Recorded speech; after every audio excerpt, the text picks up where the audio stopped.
Hello, will be a demonstration of the Drive Size dashboard from SAI Solutions.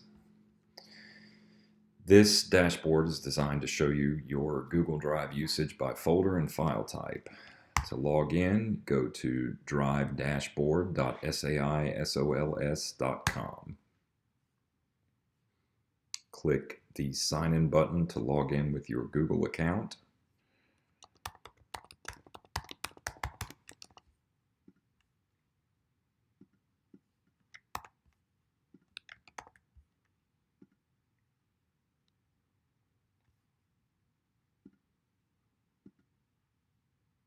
When you log in with your Google account, we request view metadata for files in your Google Drive permission. This permission allows us to see files, file type, file size, and file name. It does not let us read the actual file contents or remove files or add files or any other permissions. So once we click allow, we're logged into the dashboard. There is basic information at the top of the dashboard. The logout button is in the middle at the top of the dashboard. You can click log out to log out.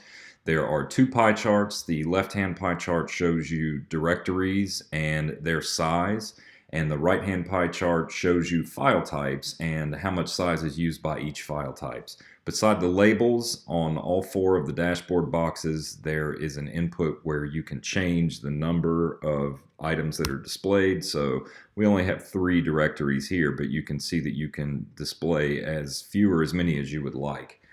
Same with any of the inputs above the dashboard boxes. For the pie charts, you can also click on the label to hide and show that particular category. So we can hide certain directories if we don't want to see them in the pie chart, and the same for file types. Then at the bottom of the dashboard on the right-hand side, we see a simple table that has the file type and the number of files and the size used. And on the left-hand side, we have the directory, the number of files and subdirectories in that directory, and then the size of the directory itself. This is the information that you don't really see on the Google Drive interface. And finally, there is an open button that will launch your Google Drive and take you to the directory that you click on. And that is basically it. To log out, again, you can use the logout button at the top of the page. Thanks.